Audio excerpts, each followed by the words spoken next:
Their top scorer has played 20 games, 6 goals. Their next top scorer, 25 games, 4 goals. 21 games, 4 goals. 23 games, 3 goals. 22 games, 3 goals. There's no one there that can be relied upon to go and get goals. Yeah.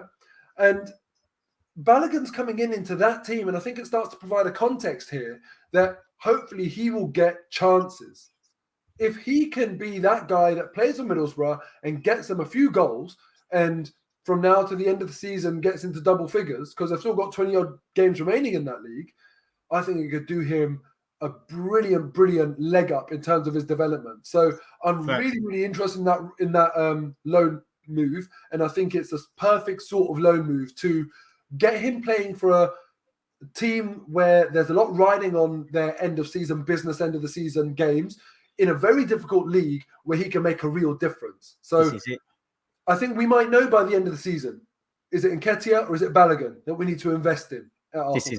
This is it for me, and this is it, because for me with Balogun, if he doesn't score the mad amount of goals I want him to, I'm not going to draw conclusions. If he does score the goals, I'm not going to draw conclusions, because the next questions can come in. Can you do it again? Can you do it in the Prem? Can you be relied upon? I feel like, to go back to Eddie, I feel sorry for Eddie, because I'm not saying he's going to be world class or anything, but very few strikers are the finished article at 22, and I do think his body's changing. He's starting to do the general play thing. He's still not all the way there yet, which is a shame. And for us not to have any real length of time on his contract, we can't really do this. If he signs a new deal, fair enough, I'd loan him out, but it doesn't look like that. For Balogun, I'm happy, because in a nasty way, in a nice way, but a nasty way, you're in the real world now. Nobody can, I do think, not saying that everyone's told Balogun, but in the school system these days, I think everybody's told how special they are. You either, whether you finish first or eighth, everybody's told how good you are. And I do think that a bit of that is at Arsenal. Me and you are victim of that. We'll tell these Highland guys how great they are because we love them.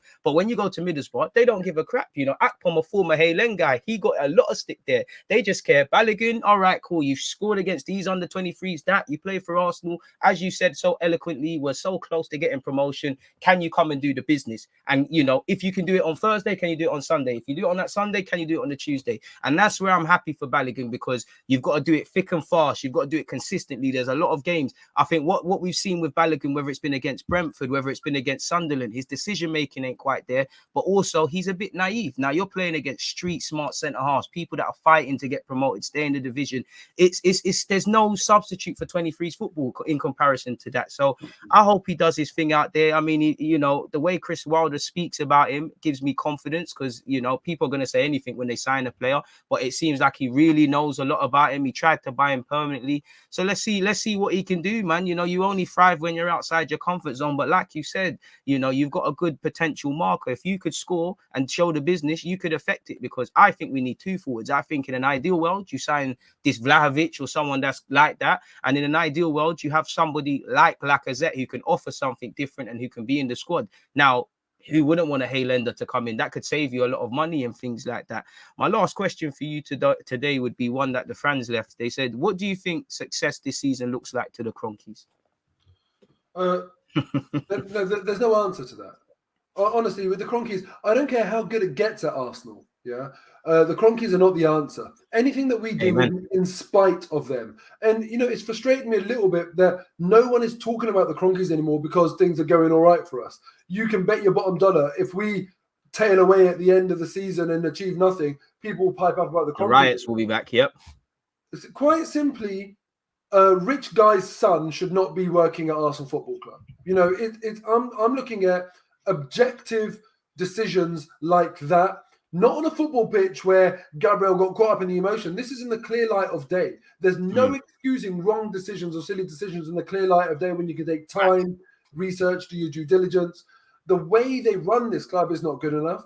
I want someone who doesn't look at Arsenal as a profit-making entity. When I look at some of the things that they've done historically, Stan Kroenke taking advisory fees that were very vague in description, no sort of itemization about what that actually entails. What advice are you giving us with zero experience of English football? I'm still yet to know. Just says buzzwords, mate. That was dividend avoidance, because if you pay dividends, if you receive money out of dividends, you'd also have to pay Usmanov out of dividends. So, that sort of behavior resorts our club to sort of like cowboy level institution. Facts. Putting your son in there doing this sort of stuff, it really annoys me. Even if you don't put your own money in there, I want a commitment from you that not a penny will leave our club. So they don't care about the success. Success to them maybe is Champions League for more revenue. That's it. I hear you, man, and I agree with you. I do think, you know, it's even I guess we're victims of that to a degree. It's like, you know, we're doing all right as a team. Nobody's really, you know, crying about the Kroenkes really and truly, but I feel you how you feel. I just wanted to ask a question. Is there a reality where, I don't want to say you can never forgive the Kroenkes, but forgive the Kroenkes, be on side? Because on one hand, I feel I'm always fighting with myself. I feel the exact same way you do about the Kroenkes. I don't feel there's much they can do to change my mind, but then I feel, am I being a bit unfair? If I've given somebody stick and they're doing what I want them to do, can I get at them? But then I find myself saying, do I really want to praise someone for doing the right things? Like, we were told you want to do things at Arsenal. So can I be surprised that, you know, should I praise you for having a good season, having a good transfer market and all of these things? These are things you shouldn't get praised for, really. The standards at Arsenal Football Club, even amongst fans, have been eroded so dramatically that what we should be doing is comparing every single second that we're in to what we were before the Kroenkes arrived. You cannot allow for them to change the goalpost, to degrade our expectations so much that when we come up back to our original level, or maybe even slightly lower than our original level, we give them praise for that. I'm sorry, I'm not going to forget where we were before you guys came. People talk about it was Arsene Wenger's second stint that wasn't successful. Actually, all of that coincides with Kroenke's arrival. So if they are simply undoing the damage that they have caused, you're at a net nil. You don't deserve any credit for that. So facts. As far as I'm concerned, what they would need to do is, as I say, the little things. Josh Kroenke needs to come up and say, I'm embarrassed to be doing this role purely because I've got a rich daddy.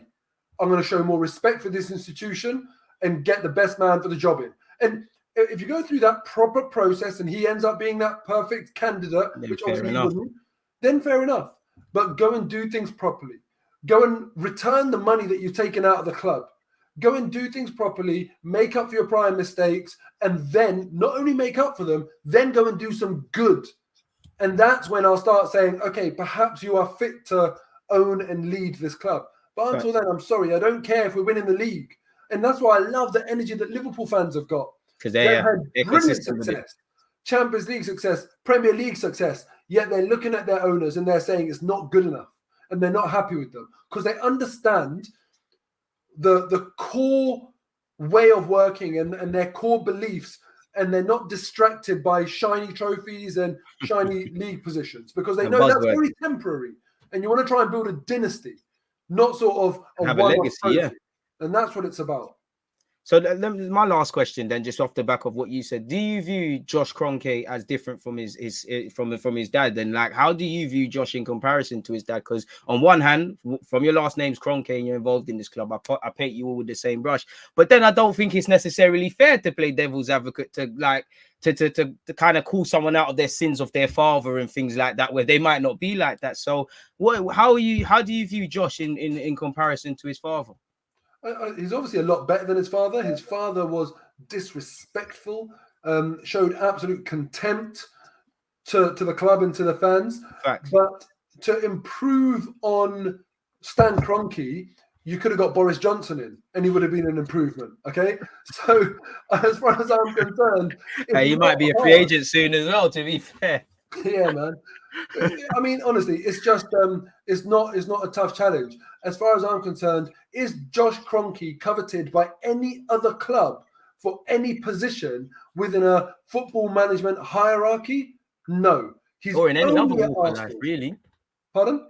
Or in any other walk of life. I'd have to do my due diligence, but I'd love to see what positions he holds. You know, I can't remember who, but someone said he's a quite vocal member of some other sport that his family owns. So I don't know. I get the vibe that just simply put the Kroenkes just don't have a passion for football. I feel Josh Kroenke feels a bit more emotionally attached to Arsenal, feels a bit more, I don't want to say human, but I feel he feels a bit more human, where Stan, I just don't think he gives a crap, to be honest. It's like, you lot can say what you want. I'm a businessman. I'm on the other side of the world. Like, I don't really care. Like, I'll send my son to deal with the flanks versus you lot. So I don't know. A part of me doesn't really feel we can achieve proper success while these guys own the football club, and they've shown no willingness to sell. I think even Josh Kroenke the other day, he said we really only owned the team full right for 2 years. Now, are you know, knowing what Arsenal is, are you going to give up on that for 2 years? I don't think they are. So we're kind of at their mercy, really, if I'm honest with you, which it sickens me, if I'm honest. Yeah, it's very, very disappointing. You know, it's hugely frustrating to me that an institution like Arsenal, founded in 1886, has come into the hands of these guys that don't seem to have any real true ambition to return Arsenal to where we all want it to be. But we have to live with it. I'll just never accept them, and I'm never going to be a stupid flipping clapping seal for them when I see us in the Champions League spaces. Remember where we were. You told us we're meant to do this. That's my message. You're right. I mean, you told us we was meant to do this, man. And I think even you've said something great that I wasn't actually remembering. Is that remember where we are. My thing has always been with the Kroenkes. You told us we're meant to do this. So I'm not going to praise you for doing that, really. It's like you look at Mayweather. It's a poor example, but you know, a lot of people talk about his dynasty and things and how consistent he is. I'm pretty sure if you speak to him, consistency is the minimum. You know, you can't get praised for doing the minimums. And I feel a bit like that with Arsenal. I do feel whether it's Arteta, whether it's anything, we praise players for the minimums. And, you know, I just don't ultimately feel there's a lot of balance and a lot of things we talk about. Someone said he'll be a clapping seal if we get to the Champions League. I hear it because we've been missing. No, but I won't. That's the thing. This is exactly what me and DG are saying here. This is it. Champions League is not a trophy. It is the stepping stone you need to go and achieve greatness, because you need that financial investment, you know, that Champions League gives you. So Champions League is simply a case of, good, now let's go. That's the starting point. That's not the destination. This is it. This is it. You're getting on the bus. You know, you haven't pressed the bus stop yet. Facts, man. That's a great example. My last question. Predictions for the Liverpool game. Do you know what? I'm going to be a bit optimistic. I'm going to say 2-1 Arsenal. I'm going to go for score draw, 1-1, 2-2, something like that. It'll be a draw and we'll clinch it in the second leg. And the Spurs game, I'm going to say 1-0. I'm going to go with you. Yeah, I mean, I want that 1-0 to the Arsenal, man. Let's just keep it conservative. What content have you got to come out, man? So, yeah, it will be the match reactions. I'll be up at Anfield tomorrow. Match reactions against after the Liverpool game. And then my 5 at 5 the day after. Every single Arsenal game at 5 p.m. I release my 5 at 5. 5 things that I noticed, talking points, that sort of thing. You can imagine the one after Nottingham Forest, Tavares was a huge talking point. So things like that come out of the game, that when you're doing your match reaction, I like to get into a bit more detail. And that's why I do my 5 at 5 the next day as well. You have time to think about things. And often things come out of games, not immediately, but a bit further down the line. So, yeah, they're the things that I've got coming up. Exactly, people. So you know where to find Mo now. When this goes on to YouTube, I mean, just type in Mo Hader on YouTube and subscribe to him, and it's Arsenal Mo 8 on Twitter. When this is on YouTube, you know, you'll simply be able to click the description and just, you know, follow him and subscribe and all those things. He's on 30,000. Let's keep pushing and have a great year, really and truly, man. Now, hopefully the next time I'm on his channel, because I'm going to be doing match reviews and whatnot for these games, it's positivity. Hopefully the next time he's on my channel, where, you know, we're talking about how we've won. But as an Arsenal fan, you never know, man. Exactly right.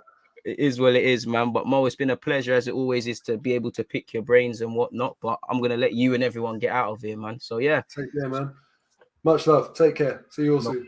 No worries, man. Everyone, you know what you need to do. Stay blessed, stay safe. Subscribe to Mo and me on YouTube. Appreciate everyone who's here on Twitch. And we're out, man. God bless. Peace.